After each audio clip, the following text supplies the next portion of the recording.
Being creatures of habit, many people live their lives on autopilot.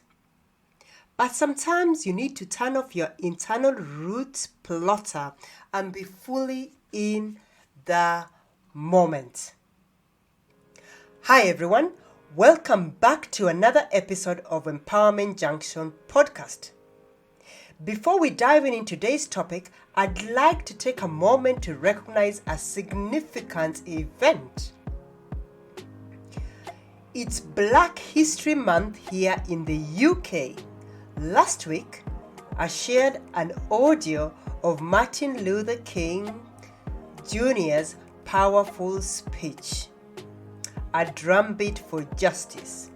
If you haven't had a chance to listen to it yet, I highly encourage you to take some time this month to reflect on their message. Martin Luther King Jr.'s words are not just part of history. They are a call to action that remains relevant today as we continue to strive for equality and justice. Also, I'd like to take a moment to wish a very happy birthday to all our listeners born in October. May this new year of life bring you growth, joy, and many mindful moments. We are sending you our best wishes from Empowerment Junction. Now, let's jump into today's session, which was inspired by a great question I received recently. How do I switch off autopilot and live more fully in the moment? It's something we've all struggled with at all times, or I know I have, especially with the busy demands of life. So today, we're going to explore some mindful practices to help you break free from autopilot and embrace the present. Now, the question is, what does it mean to be autopilot? First, let's unpack it in various ways. The first example I'm going to use, and I know a lot of people do this. Have you ever driven home and by the time you arrive, you barely remember the journey? That's autopilot. It happens when we go through the motions, often rushing through tasks without much thought, missing the richness of the present moment. While autopilot can be helpful for routine activity, whenever it takes over too much of our lives, we lose the ability to fully experience and engage with what's happening right now. And I can tell you this, everyone has an autopilot. It is formed from habitual learning, a process where behaviors become automatic through regular repetition. Your brain hardwires things you do on a repetitive basis so you can do them again without needing much thought, making you more efficient. Now, so think about it this way. For those who can relate to driving either home or driving to work, and you're completely lost in thought. Now, although you've arrived safely, the journey itself, at best, is somewhat hazy as you struggle to recall even the songs you listened to, the roads you drove down, or obstacles and hazards you had to avoid. While you're physically present, you're not consciously thinking about what it is you're doing. As your mind disengages from the present moment, it becomes free to wander aimlessly. And this can be very useful, an adaptive skill to have at times, serving you, well, but there are drawbacks to relying on this automated mode to guide you through life. It's easy to fall into autopilot mode in today's fast-paced world. I mean, most of us have work deadlines, family responsibilities, and never ending to do lists. Our minds often prioritizing getting things done rather than being present. We move from one task to the next, rarely stopping to reflect, to take a breath. But living this way, I know it does, it leaves us disconnected not only from others but from ourselves too. According to scientists and research, there are 3 problems with being on autopilot. The first is spending too much time on it. Experts say people on autopilot, meaning they're not in full control for almost half of their lives. When people's minds are left free to wander, they tend to find themselves stuck in the past or imagining future scenarios. Often these thoughts veer towards negativity and can become destructive and distracting, leading to anxiety and worrying. Now, people become disconnected from the present moment and reality itself. As a result, they can filter over big chunks of their life, often the good parts that should be cherished, like watching your child in a school play. And for me, a number of times, or all my years, because my boys love football, it's those moments when I have to drop them to football and I'm so focused on going to finish that report instead of looking at my son playing football, because that moment is never going to come back. I know that for a fact. So, when we do this, people become caught in a quest of surviving the day or going through the motions. Before they know it, they hit retirement and left thinking, where did the time go? Now, the second problem is that when you let your automated mode take over the controls, you end up taking the same old familiar routes you've gone down in the past. And personally, I feel that because we don't live in those times, our problems thinking skills have been hindered and limited.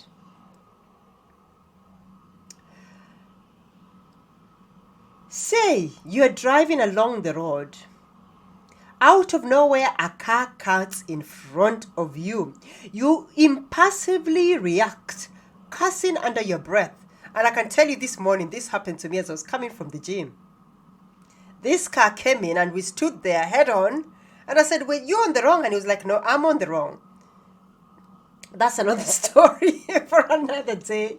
Anyway, although you don't know the reason why the person pulled out, your mind, which was distracted by thoughts of what you have or haven't done or are going to do, makes a snap judgment, causing you to think only negative things of the driver and react angrily. I can tell you, I didn't react angrily because I hardly ever do. I find myself very calm in the road, but I stick to my guns. I was stuck to, I said, "I'm not moving. You've got to move." Call that what you want, but that was me being very assertive. I'm a very assertive driver when it comes to certain bullies on the road. As long as I'm safe, I do it in a safe way. I'm not encouraging you to do this, but I'm saying. And then as I drove on, I realized actually this was me being on autopilot. I probably most likely was on the wrong, but in my mind, because I drive there every day, I never really stop to think whether who has the right of way as you're turning round from the gym. As I say, maybe that's another story for another day. So let's get back to thinking about who's driving or who's in control. So I would encourage you, should you try to grab back the controls, we should all awaken your senses and install focus and intention back into your life so you appreciate all that you have. Now, with training and aid of mindfulness, you can become more in tune with your body and mind, noticing when you're on autopilot while having the power to switch it off when it's not benefiting you. When it creates needless worry and fear, when you get stuck in old habits or when it doesn't bring out your best. Now, shifting from autopilot to mindful living, and that's what we are going to try and do today. I'm going to encourage you to do, has some immense, powerful benefits. Numerous studies have shown that mindfulness, as we always talk about mindfulness in this podcast, can reduce stress, improve emotional regulation, and even boost creativity. When we are present, we are more in tune with our thoughts, emotions, and surrounding. Think about the example I've given to you. If I was present before I turned around, instead of just doing what I did every day, I might have stopped to think who's in the right, but I wasn't. Now, this awareness helps us respond rather than react to life, improving our overall well-being and happiness, because that moment could have chipped the little bit of happy that I just got from having a workout, but it didn't. So, by interrupting autopilot through mindfulness, your mind becomes fully engaged in the present moment, with full awareness, focus, and activation of your senses. When thoughts, feelings, and emotions arise, you don't cling on to them or try to block them out. Instead, you just observe and acknowledge them without judgment or criticism. Accepting them, letting them be, and noticing how they slowly subside. Choosing how to respond, you act with awareness. And this is quite powerful, particularly when you're in a scenario where you feel that there's some triggering moments. So while autopilot takes you away from your life, mindfulness has the power to bring you back into it. By practicing mindful techniques, you can change the handwriting of or the hardwiring of your brain, enabling you to spend more time truly living in the moment, to create new habits to live by, to make better choices, and to grow into the highest version of yourself. The fact that you're tuned into this podcast indicates you want to achieve the highest version of yourself. Now, before we dive into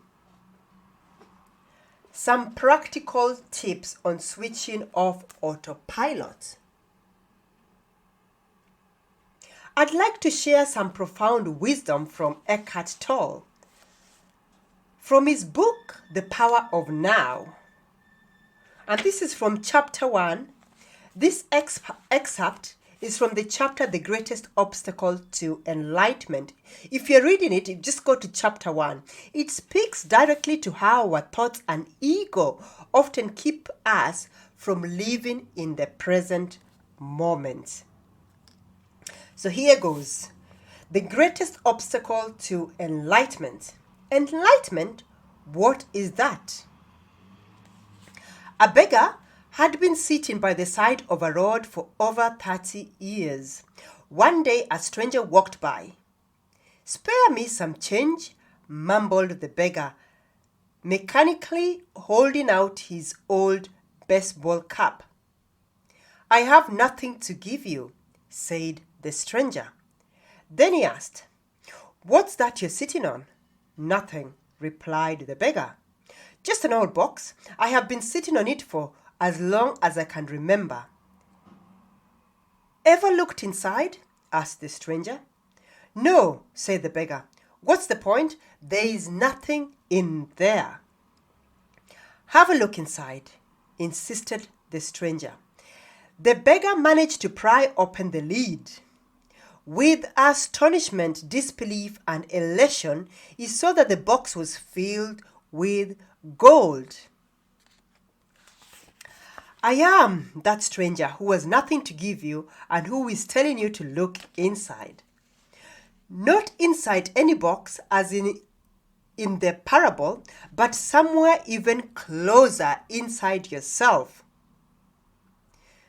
But I am not a beggar, I can hear you say. Those who have not found their true wealth, which is the radiant joy of being and the deep unshakable peace that comes with it, are beggars, even if they have great material wealth. They are looking outside for scraps of pleasure or fulfillment, for validation, security, or love, while they have a treasure within that not only includes all those things, but is infinitely greater than anything the world can offer. The word enlightenment conjures up the idea of some superhuman accomplishment. And the ego likes to keep it that way, but it is simply your natural state of felt oneness with being. It is a state of connectedness with something immeasurable and indestructible, something that almost paradoxically is essentially you and yet is much greater than you. It is finding your true nature beyond name and form. The inability to feel this connectedness gives rise to the illusion of separation from yourself and from the world around you. You then perceive yourself consciously or unconsciously as an isolated fragment. Fear arises and conflict within and without becomes the norm.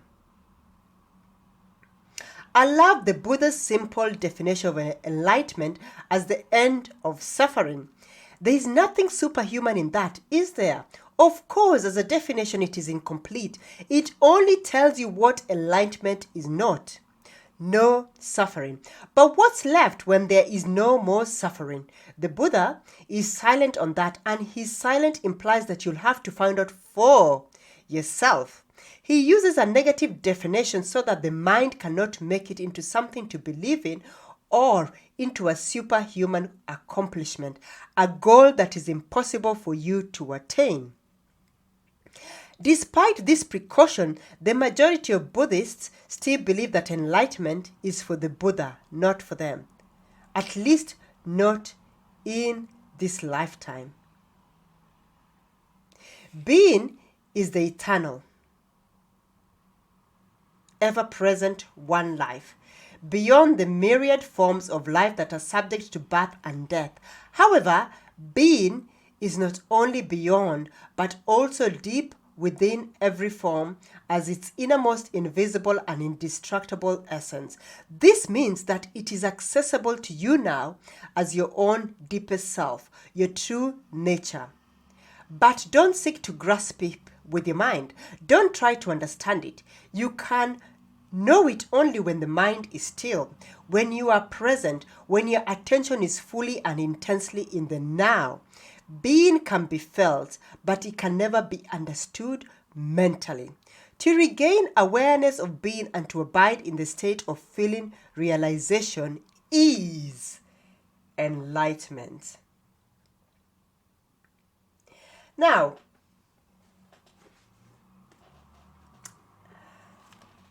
that we've heard from Eckhart Tolle's powerful words, and I think they are powerful, I'd encourage you to go and revisit that chapter. It's chapter 1, Eckhart Tolle's Power of Now.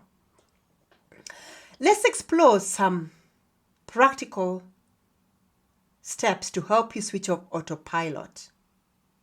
I'd encourage you to try. I've got 6 mindful ways to switch off.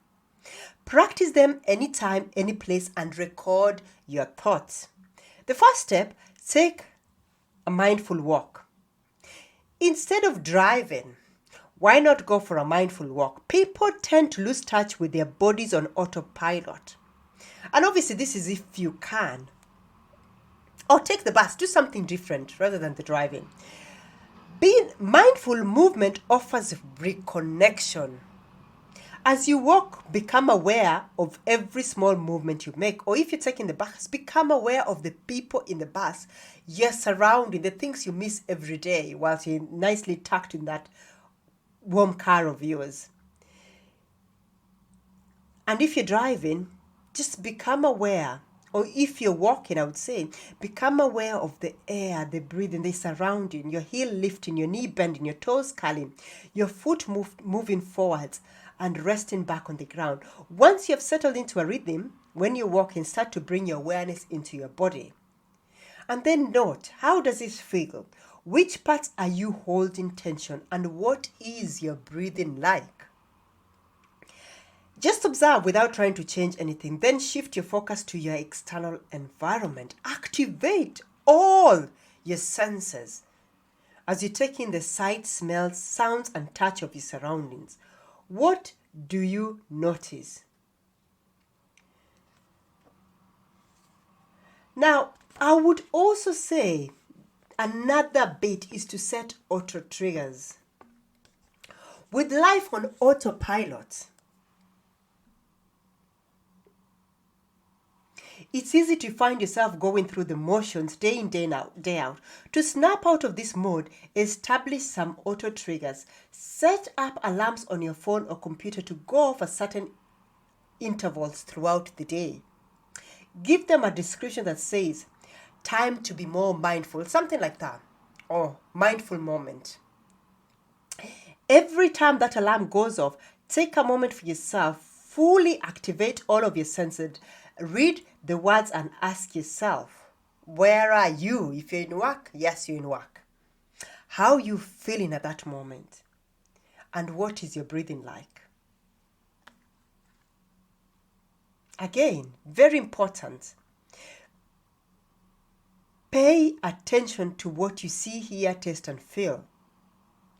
If you're eating, for example, focus on the flavors, textures, and the act of eating itself. And I'll tell you what, a lot of the times recently, I did a day's fast. And by the time it was time to break my fast and really, I went to have a banana. And honestly, a banana has never tasted so delicious because I took the time to savor that banana. I enjoyed it, I tasted it, I felt it, all the senses as I was peeling it. I was grateful for having food.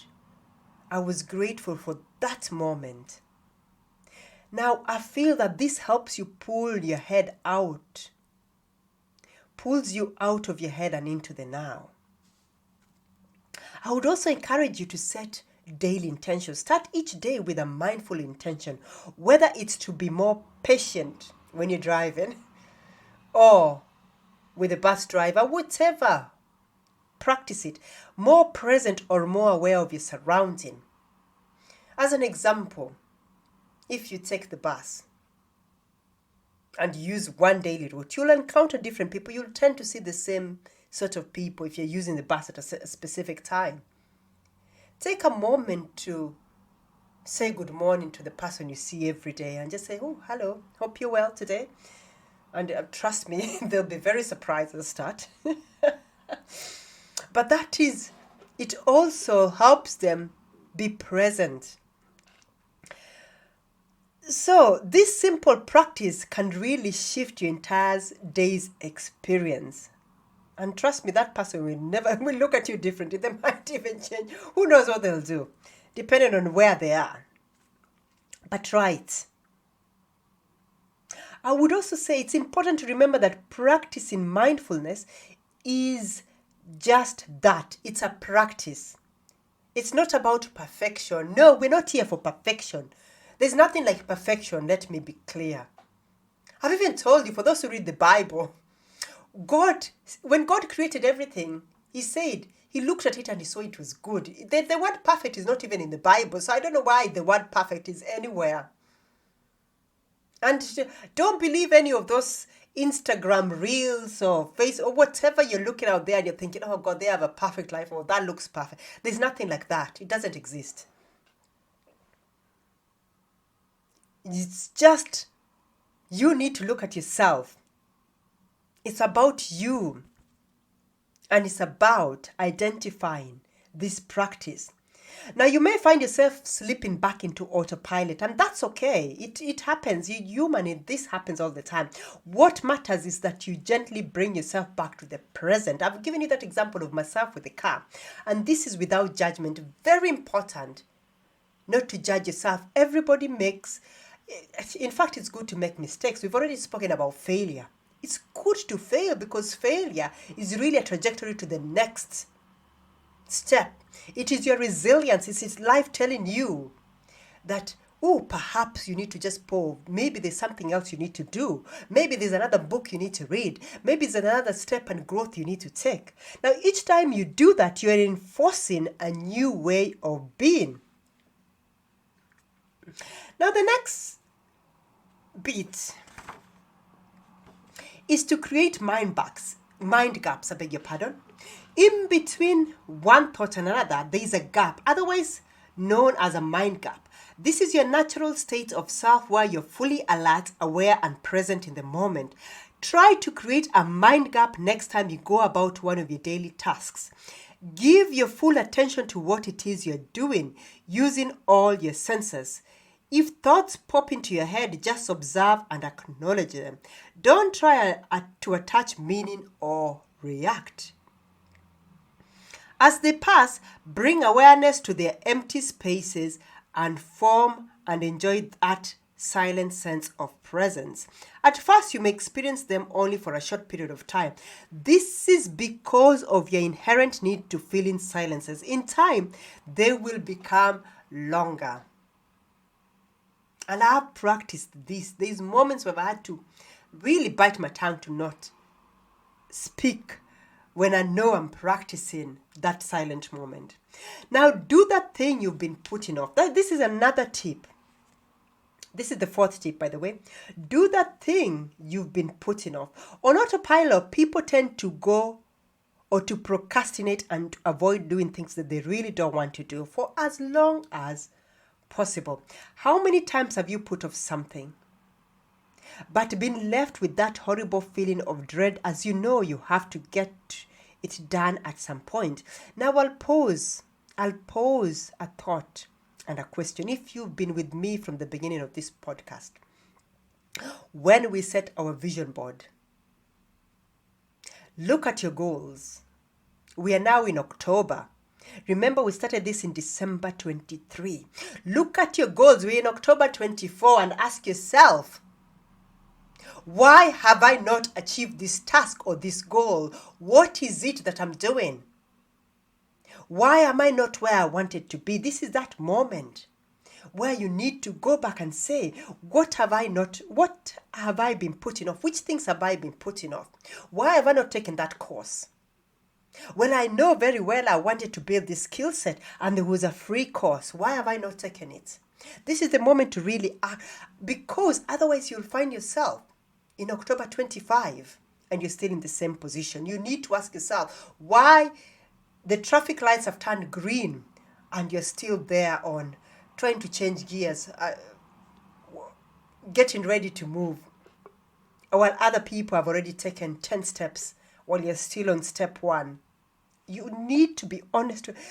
Self-examination is very critical in this part. Self-examination, when you're doing this, when you're looking at the things that you've been putting off, it's very important to self-examine and use it this way. In fact, the other day I had this story which was very powerful because I was speaking to somebody, they know themselves, and they were like, well, my life hasn't just gone the way I wanted to go because I'm a victim, or there's some people always victims, I'll tell you that. There's some people out there always victims.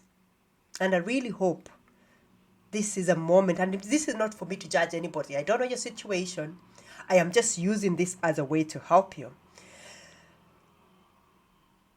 The world it's a tough place in this world. It's very tough for just about everybody. And you might look at somebody else and thinking, just because they've put this nice, it's tough. It's tough. Let's be honest. And it doesn't matter the situation that everybody's born with. Yes, some people might be fortunate that they've got various resources readily available to them, but I strongly believe everybody can get the resources. You just need to put in the right ethos and the right mindset. So this example I'm going to give you. So it was about these two brothers. They were born with a father, or the father wasn't a very good father. He was very abusive to them. And I'm using this because somebody told me that they always feel like to them life hasn't gone as planned because they were brought up in a certain type of environment and they just feel like things can never work out for them. So anyway, this was the story, and this is a true story. Two brothers born in the same household, very abusive father, abused both of them. The first brother became the victim, decided that because he did all sorts of things, was in jail, and was just like, well, there's no point in trying because I was abused all my life. The second brother decided, this is a challenge. I was abused, but I'm going to make sure that I prove him wrong and use it as a challenge to get myself to the next. The second brother became very successful in everything he did. Now the question is, self-examination is very important at this stage because you've got to examine and look at that story and think, two people from the same household with the same environment and the same condition, yet one decided, mindset, this is where mindset becomes, one decided, I'm going to do it anyway, and the other one decided, I'm going to be a victim. And as I say, my point of using this story is not to judge anybody. I do not know your situation. I am just trying to help you maybe re-examine yourself and think about what is stopping me from gaining those goals that I wrote in January. I dedicated myself to write my goals. We're now in October and I've not achieved I haven't even started on my goals that are set. Time to really self-examine what is really at stake here. Because is it that the excuse is you perhaps do not want to do the work? And it's easier to look at other people and say they've got it easier. Or you can be the other brother who decided this is a challenge. Let's see. Because this father told me I'm never going to achieve and be anything. Let's see if I can prove him wrong. So I'll leave that there. I'll carry on by saying, do the things that you've been putting off. Now, if you keep pushing it to the end of your to-do list, hopefully it will magically disappear. Someone will take it off your plate. This hardly ever happens. Next time, move the item you're drawing to the top of your list and make time in your diary so you can strike it off as soon as possible. Now, I'm a mother of two boys. There's many things.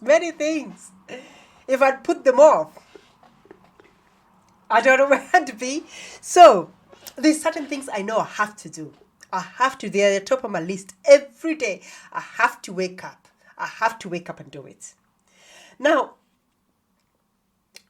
there's one mindful exercise that I'd encourage you to do to improve your ability to focus and recover from distraction. Now, this one, I got this from a book, and it talks about really helping you.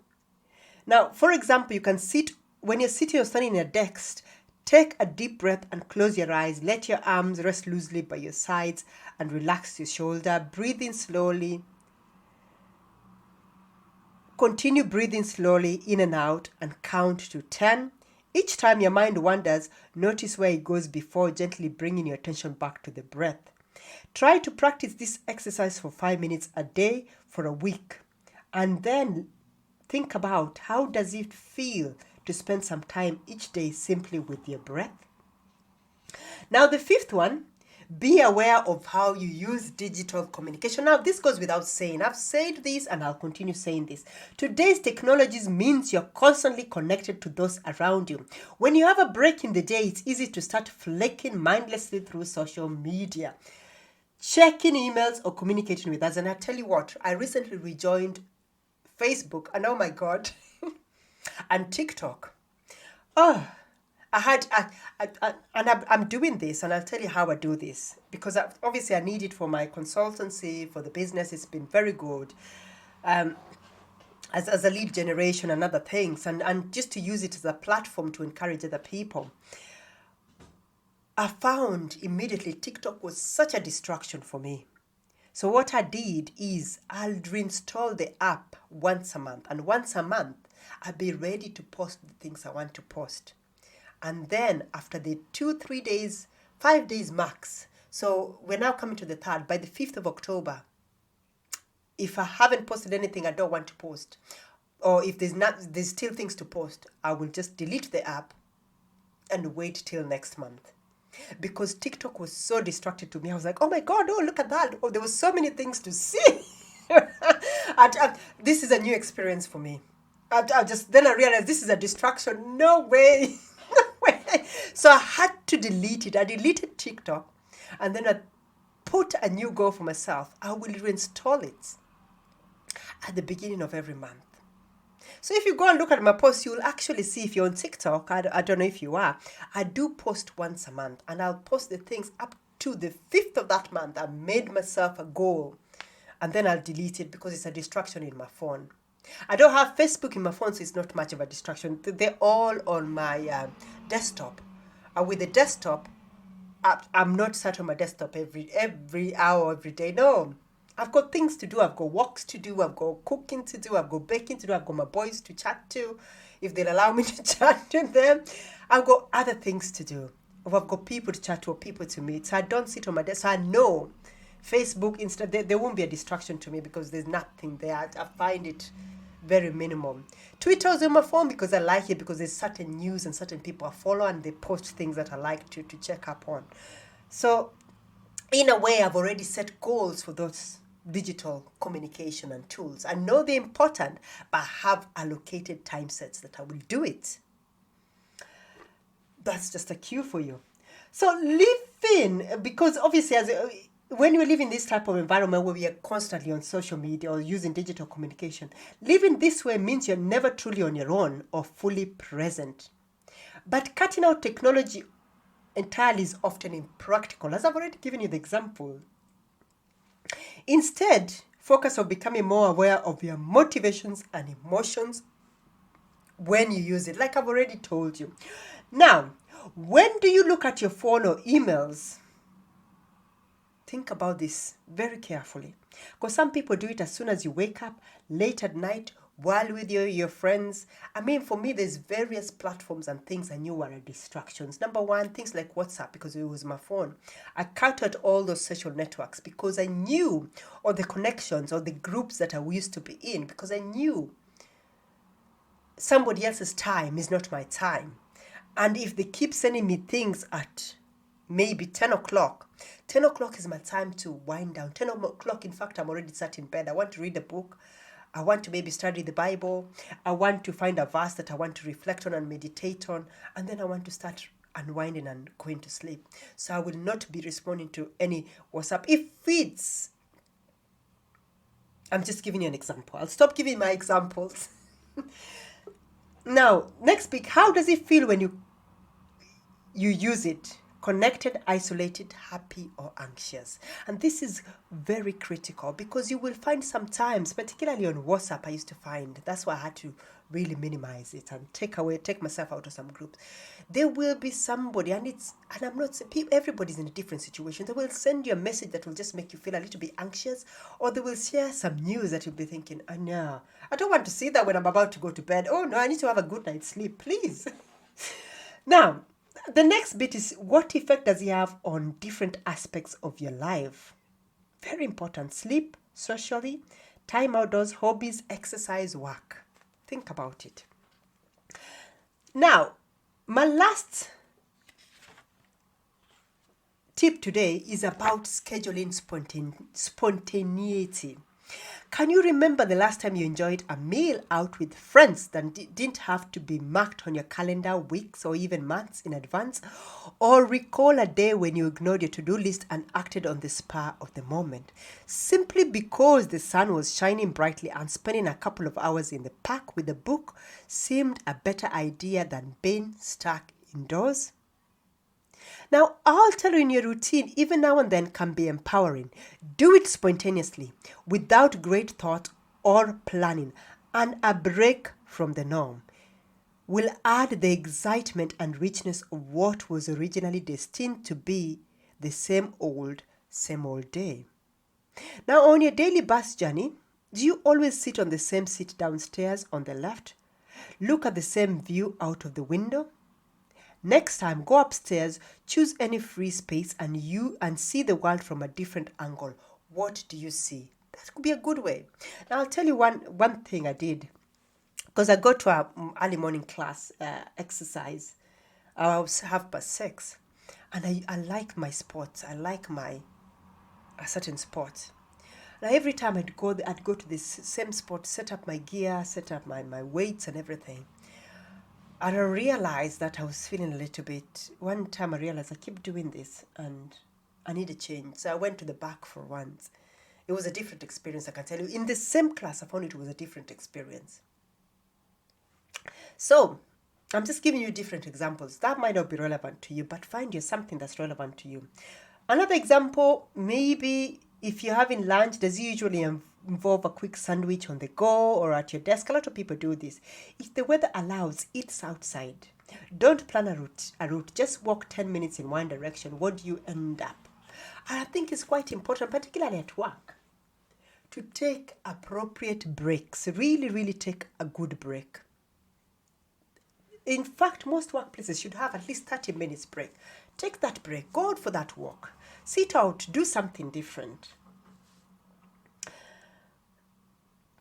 Now, to close, I want to leave you with a few resonating thoughts. As Eckhart Tolle reminds us, realize deeply that the present moment is all you ever have. And think about it this way. If yesterday was such a high for you, yesterday is yesterday. That day is gone. It's never coming back. And I hope if it was a high, you really, really, really enjoyed it. You really cherished that moment. You really valued it and you really took it in. Because there'll never be a moment like that, I can tell you. Or there might be better ones, who knows? But I'm saying for that day, the 2nd of October, 2024 is not coming back again. It's not. Living mindfully isn't just about striving for something unattainable. It's about coming back to yourself, to your breath, and to the now, over and over again. Remember, it's the smallest of moments, like truly listening to a loved one or savoring the taste of your morning coffee. While life unfolds in its richest form, you don't need to be perfect. No, we're not about perfection. You just need to do it. You just need to be present. And as we move forward in this month of reflection and awareness, I'll leave you with this powerful quote by Thich Nhat Hanh. The present moment is filled with joy and happiness. If you're attentive, you will see it. Thank you so much for joining me on this journey today. I really hope you'll be able to stay mindful, stay present. Until next time, take care. My name is Olivia Bassey, and this is Empowerment Junction Podcast. Bye for now.